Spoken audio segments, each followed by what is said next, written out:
لولا المربي ما عرفت ربي. Bismillahirrahmanirrahim. Alhamdulillahi wa kafa wa salatu wassalamu ala Sayyidina Muhammadin al-Mustafa wa ala alihi wa sahbihi ahli sidiki wal wafa. Amma ba'du. Azhabi semua yang dimuliakan Allah. Perlu kita mengetahui perbedaan antara muslimin Indonesia dan Arab Saudi. Meski keduanya menganut agama yang sama, tapi masing-masing memiliki kekhasan dalam sisi budaya dan tradisi lokalnya. Islam kita itu ya Islam Indonesia, bukan Islam Saudi Arabia. Jadi bukan berarti kalau tidak pakai jubah dan sorban, lalu Islam kita tidak diterima. Perlu kita pelajari lebih mendalam, kita umat Islam di Indonesia, untuk meneladani Nabi Muhammad SAW secara tepat. Karena Nabi termasuk pribadi yang menghargai tradisi lokal setempat dan berperangai menyenangkan. Azhabiku semua, Rasulullah SAW memakai jubah, sorban, dan berjenggot. Ya, karena tradisi orang Arab seperti itu. Abu Jahal juga berpakaian sama, berjenggot pula. Bedanya kalau Rasul wajahnya mesem, syarat senyum, karena menghargai tradisi setempat. Nah, kalau Abu Jahal wajahnya kereng, buas pemarah. Silakan mau pilih yang mana. Tentu layak menjadi perhatian kita semua, karena faktanya memang semakin relevan dengan kondisi kaum muslimin Indonesia saat ini. Terutama dalam gerakan sekelompok orang yang mengusung Islam ala Arab berupa paham yang lebih dikenal sebagai Wahabi ke tanah air. Ya, meniru Nabi Muhammad tidaklah cukup hanya dengan cara memakai jubah, surban, dan berjenggot. Sebab orang-orang Arab yang memusuhi Nabi Muhammad SAW juga memakai sorban dan jubah, seperti Abu Jahal. Jika pakai jubah tapi wajahnya selalu marah, maka itu bukan mengikuti kanjeng Nabi Muhammad SAW, tapi justru mengikuti musuh beliau, Abu Jahal. Sahabatku semua, paham Wahabi yang pembawaannya sering kali membid'ah-bid'ahkan, mengkafir-kafirkan amalia-amalia dan tradisi lokal yang sudah sekian lama menjadi kebiasaan kaum muslimin di Indonesia, seperti perayaan Maulid Nabi, tahlil, ziarah kubur, dan lain-lain. Akibatnya, tudingan sepihak dari kelompok semacam inilah yang pada akhirnya menimbulkan gejolak penentangan di kalangan umat, ya, dan potensial mengancam kerukunan dan kedamaian dalam kehidupan beragama di tanah air, terutama di kalangan aswaja, Ahlus Sunnah wal Jamaah.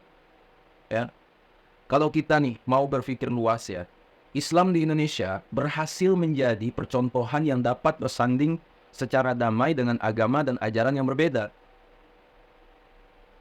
Azab itu semua, bagaimana bersikap sebagai Muslim Indonesia yang teguh mempertahankan tradisi dan budayanya? Kita ini adalah orang Indonesia yang beragama Islam, bukan orang Islam yang kebetulan berada di Indonesia. Ya, masyarakat Indonesia tidak membutuhkan dalil, tetapi tingkah laku mereka sudah mencerminkan kehidupan yang dianjurkan oleh Rasulullah SAW. Saat ini kita lihat banyak orang yang sedikit-sedikit menggunakan dalil, sedikit-sedikit tanya dalilnya apa. Itu orang yang baru mengenal dalil. Kita bisa menggambarkan kehidupan masyarakat desa yang dengan rukun saling tolong-menolong dengan tetangganya. Orang desa itu tidak membutuhkan dalil, tetapi tingkah laku yang mereka lakukan telah membudaya, dan itu semua merupakan implementasi dalil-dalil. Sehingga konsep tersebut merupakan Islam Indonesia, ajaran Islam yang senantiasa telah membudaya dalam kehidupan bermasyarakat.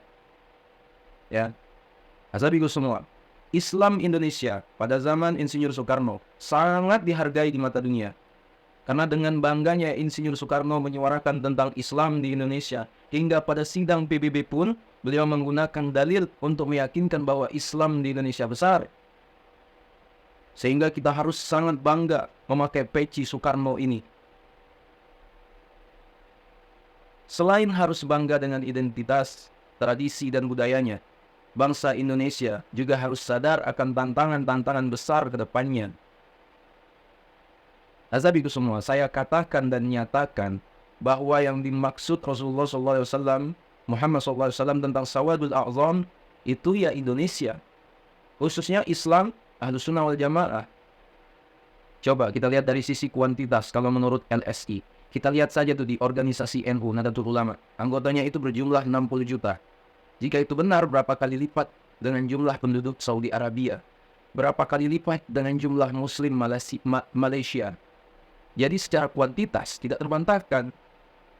Dari segi kualitas, banyak ulama dan syekh dari banyak negara seperti Syekh Azhar, Grand Mufti Syria, Grand Mufti Qatar, bahkan ulama asli Swedia, Suleiman van Air, ketika diskusi pemahaman keagamaannya persis dengan paham keagamaan Islam yang ada di Nusantara, di Indonesia. Hal ini pun jadi bahan question oleh pemikir Indonesianis dari Eropa, Martin van Gruijnesen. Ya, menurutnya, jika pernyataan itu benar, kenapa pemahaman Islam yang mayoritas itu tidak sampai ke Barat? Kenapa Barat hanya mendengar Islam dari minoritas di Saudi dan Timur Tengah? Kenapa Barat tidak tahu kalau di Indonesia ada Islam rahmatan lil alamin? Dijawab sendiri sama dia. Dia yang bertanya, dia pula yang menjawab. Bahwa sejak Pak Harto berkuasa, Presiden Soeharto berkuasa, Islam nutup diri. Sebelumnya semua orang tahu Islam Indonesia, Amerika, India, Afrika. Bahkan mereka ketika melihat Bung Karno, langsung mengatakan Ahmad Soekarno Indonesia. Dan juga sahabatku semua, hebatnya ulama terdahulu kita dihormati di mana-mana. Di Saudi misalnya, Kiai Turmuzi, Syekh Yasin, Kiai Nawawi, dan lain-lain diakui. Kini kita diremehkan karena lebih terkenal sebagai TKI. Zabiku semua, contoh saja sanad keilmuan ulama kita, Hadratus Syekh Hasyim Asy'ari, pendiri Nahdlatul Ulama. Kiai Haji Muhammad Hasyim Asy'ari dijelaskan ya dalam kitab Hadratus Syekh Hasyim Asy'ari, Moderasi Keumatan, Kebangsaan. Ya, jadi dikatakan merupakan pemilik sanad kitab hadis Sahih Bukhari dan Sahih Muslim. Hal ini menunjukkan bahwa Kiai Haji Hasyim Asy'ari telah hafal ribuan hadis yang diperoleh dari guru-gurunya dengan sanad keilmuan yang jelas. Genealogi atau sanad sebuah kitab tidak bisa diijazahkan kepada seseorang tidak menguasai dan memahami kitab tersebut melalui sistem pengajaran dari guru-guru pemegang sanad itu.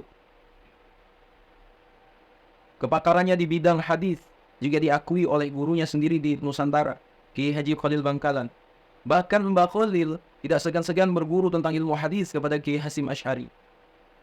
Menurut riwayat, saat mengajar ngaji kitab hadis, Kiai Haji Hasyim Asy'ari belakangan baru tahu bahwa di tengah barisan santrinya terdapat Mbah Khalil sedang ikut mengaji. Sahabatku semua, setelah pengajian kitab hadis tersebut selesai, seluruh santri beranjak. Begitu juga dengan Mbah Khalil Bangkalan. Pemandangan bersahaja dan tawadu terlihat, yakni ketika Mbah Khalil hendak meraih sandalnya, namun Kiai Hasyim Asy'ari berhasil mendahului untuk meraih sandal gurunya tersebut. Kemudian ia memakaikannya pada kedua telapak kaki Mbah Khalil Bangkalan. Sahabatku semua yang dirahmati Allah Subhanahu wa taala. Perihal Kiai Haji Hasyim Asy'ari yang telah hafal ribuan hadis ini ditegaskan oleh Rais Suriah, pengurus wilayah Nahdlatul Ulama Jawa Tengah, Kiai Haji Ubaidullah Sodaqoh. Bahkan menurut Kiai Ubaidullah, kealiman Kiai Haji Hasyim Asy'ari mendekati tingkatan seorang mujtahid. Mujtahid dapat dikatakan ialah orang yang dengan ilmunya yang tinggi dan lengkap telah mampu menggali dan menyimpulkan hukum-hukum Islam dari sumber-sumbernya yang asli seperti Al-Quran dan hadis. Meskipun hafal ribuan hadis dan kealimannya mendekati level mujtahid, Kiai Haji Hasyim Asy'ari masih memberikan ruang musyawarah dengan kiai-kiai di Jawa dan Madura. Seperti misalnya saat mencetuskan fatwa resolusi jihad pada 22 Oktober 1945 dalam rangka melawan agresi militer Belanda II. Kiai Ubaidullah pun tidak bisa membayangkan Mbah Hasyim Asy'ari rahimahullah yang hafal beribu-ribu hadis, kealimannya mendekati mujtahid. Tetapi untuk mengumumkan resolusi jihad yang telah beliau tulis masih mengundang ulama se-Jawa dan Madura. Sahabatku semua, hal ini merupakan teladan dan bentuk sikap tawadu. Karena konteks perjuangan saat itu membutuhkan gagasan, pikiran, dan perjuangan seluruh elemen bangsa. Keilmuan ayah Kiai Haji Wahid Hasyim tersebut justru berbanding terbalik dengan sebagian orang. Baik pada zaman Kiai Haji Hashim Asy'ari hidup hingga zaman sekarang, yang dengan mudahnya menuduh syirik, sesat, bid'ah, dan kafir terhadap sebuah amalan ibadah. Padahal mereka hanya membaca hadis terjemahan. Bahkan mereka tidak segan-segan mengobrol fatwa dengan hanya bermodal hafal beberapa hadis. Zabiku semua terkait sanad kitab Sahih Bukhari dan Sahih Muslim yang dipegang oleh Kiai Haji Hashim Asy'ari ini. Ahmad Nur Khalis berhasil mengungkap urutan sanad tersebut dari kitab Kifayatul Mustafid lima ada minal asanid karya Syekh Mahfuz Termas, salah seorang guru Kiai Hashim Asy'ari. Ya. Adapun sanad yang dimaksud melalui sanad kitab Sahih Bukhari. Ya. Sanad kitab Sahih Bukhari dari Kiai Haji Hashim Asy'ari melalui jalur Syekh Mahfuz Termas sampai kepada penulis hadis, yakni Imam Abi Abdullah Muhammad bin Ismail Al-Bukhari, yang terdiri dari jalur pertama dan kedua. Jalur pertama, Kiai Haji Hashim Asy'ari dari Syekh Mahfuz Termas, dari Syekh Muhammad Abu Bakar Syata Al-Makki, dari Sayyid Ahmad Zaini Dahlan, dari Sayyid Utsman bin Hasan Ad-Dimyati, dari Syekh Muhammad bin Ali As-Sinwani, dari Syekh Isa bin Ahmad Al-Barawi, dari Syekh Muhammad Ad-Dafri, dari Syekh Salim bin Abdullah Al-Basri, dari ayahnya Abdullah bin Salim Al-Basri, dari Syekh Muhammad bin Alauddin Al-Babili, dari Syekh Salim bin Muhammad As-Sanburi, dari Najim Muhammad bin Ahmad Al-Ghaita, dari Syekh Al-Islam Zakaria bin Muhammad Al-Ansari, dari Al-Hafiz Ahmad bin Ali bin Hajar Al-Asqalani, dari Ibrahim bin Ahmad At-Tanuki, dari Abil Abbas Ahmad bin Talib Al-Hajjar, dari Husain bin Mubarak Az-Zabidi Al-Hambali, dari Abil Waqt Abdul Awal bin Isa As-Sidzi, dari Abil Hasan Abdul Rahman bin Muzaffar bin Daud Ad-Dawudi, dari Abi Muhammad Abdullah bin Ahmad As-Saqsi, dari Abi Abdullah Muhammad bin Yusuf bin Matar Al-Firabri, dari penyusunnya orang yang menghimpun hadis, yakni Al-Imam Al-Hafiz Al-Hujjah Abi Abdullah Muhammad bin Ismail bin Ibrahim Al-Bukhari. Itu jalur yang pertama. Jalur kedua, Kiai Haji Hashim Asy'ari dari Syekh Mahfuz Termas, dari Sayyid Husain Al-Habsi, dari ayahnya Muhammad Husain Al-Habsi, dari Umar bin Abdul Karim Al-Attar, dari Sayyid Ali bin Abdul Bar Al-Winai, dari Abdul Qadir bin Ahmad bin Muhammad Andalusi, dari Muhammad bin Abdullah Al-Idrisi, dari Al-Qutb Muhammad bin Alauddin An-Nahruwani, dari ayahnya, dari Abil Futuh Ahmad bin Abdullah At-Tausi, dari Baba Yusuf Al-Hirawi, dari Muhammad bin Shazikhat Al-Farghani, dari Abi Luqman Yahya bin Amr Al-Khuttalani, dari Muhammad bin Yusuf Al-Farbari, dari Imam Muhammad bin Ismail Al-Bukhari.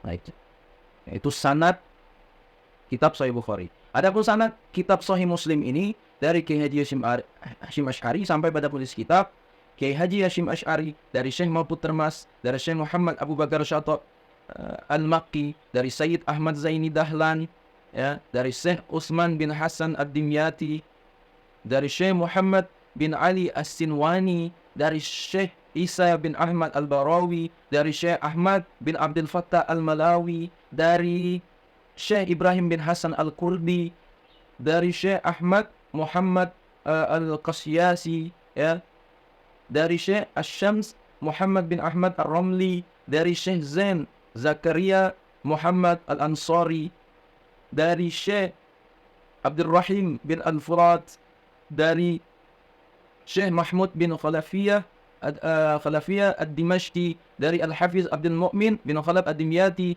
dari Syekh Abil Hasan Al-Mu'ayyad bin Muhammad At-Tusi, dari Syekh Abi Abdullah Muhammad bin Fadil Al-Farawi, dari Syekh Abdul Ghafir bin Muhammad Al-Farisi, dari Syekh Abi Ahmad Muhammad Al-Juludi, dari Syekh Ibrahim bin Muhammad bin Sufyan An-Naisaburi, dari Imam Al-Hafiz Abil Husain Muslim bin Hajjaj bin Muslim Al-Qusairi An-Naisaburi penyusun.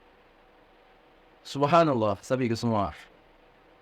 Ya, Indonesia pada umumnya subhanallah walhamdulillah di sini penuh keramahan, santun dan penuh kedamaian.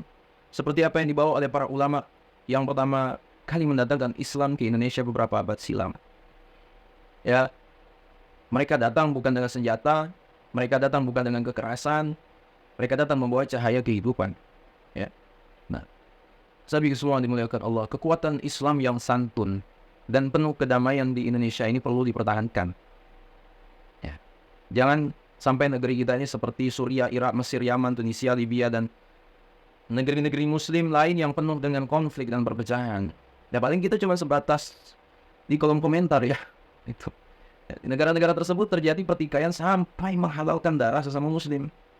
Ya, mereka jatuh dan hancur akibat masing-masing membanggakan diri, menyalahkan, menyesatkan, mengkafirkan sesama Muslim, dan melecehkan darah umat Islam. Ditambah lagi adu domba dari orang-orang yang membuat seolah-olah Islam agama teroris dan agama yang berbahaya. Nauzubillah.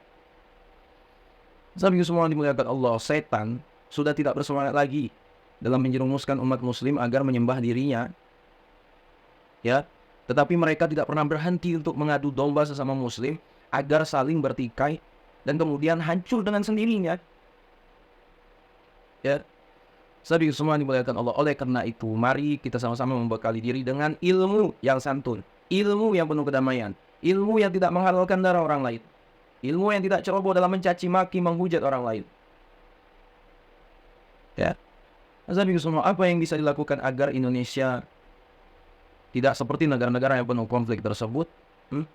Ya, yaitu bekali anak-anak kita, saudara-saudara kita, dengan keluarga kita dengan cara dakwah penuh rahmat, dakwah kasih penuh sayang, dakwah yang santun, dan dakwah yang menenteramkan hati masyarakat. Perkenalkan mereka dengan para ulama salaf yang saling mencintai dan menyayangi umatnya, dan para ulama yang sanadnya bersambung hingga Rasulullah SAW. Tapi semua yang dimuliakan Allah, terakhir, ya, jangan bertanya dalil kepada Kiai Aswaja, karena Kiai Ahlussunnah wal Jamaah itu sudah memiliki kemampuan untuk menjabarkan sesuatu kepada warganya. Ya, dulu itu orang Nahdliyin, orang NU atau orang Aswaja tidak pernah tanya dalil. Lihat saja Kiai Hasyim Asy'ari, Kiai Haji Ahmad Dahlan, Aba Guru Sukumpul, Aba Guru Zuhdi, Habib Zain bin Sumit bagaimana. Ya, lihat saja Kiai Mustafa Agil, lihat saja Gus Bahar, nggak pakai dalil. Dalilnya ya Kiai itu sendiri. Sahabat semua dimuliakan Allah Subhanahu wa taala, mungkin itu dapat saya sampaikan. Ya. Luar biasa sekali negeri kita ini, ya. Aswaja itu, Ahlussunnah wal Jamaah itu udah lengkap. Kalau ditanya referensi pun ya banyak sekali kalau ingin dalil. Nah, sahabat semua yang dimuliakan Allah Subhanahu wa taala, mungkin itulah dapat saya sampaikan. Sekiranya video ini bermanfaat, jangan lupa share pada orang kita cintai, dan juga jangan lupa share ke akun media sosial kalian yang lainnya agar jauh lebih bermanfaat lagi. Wallahu a'lam. Assalamualaikum warahmatullahi wabarakatuh.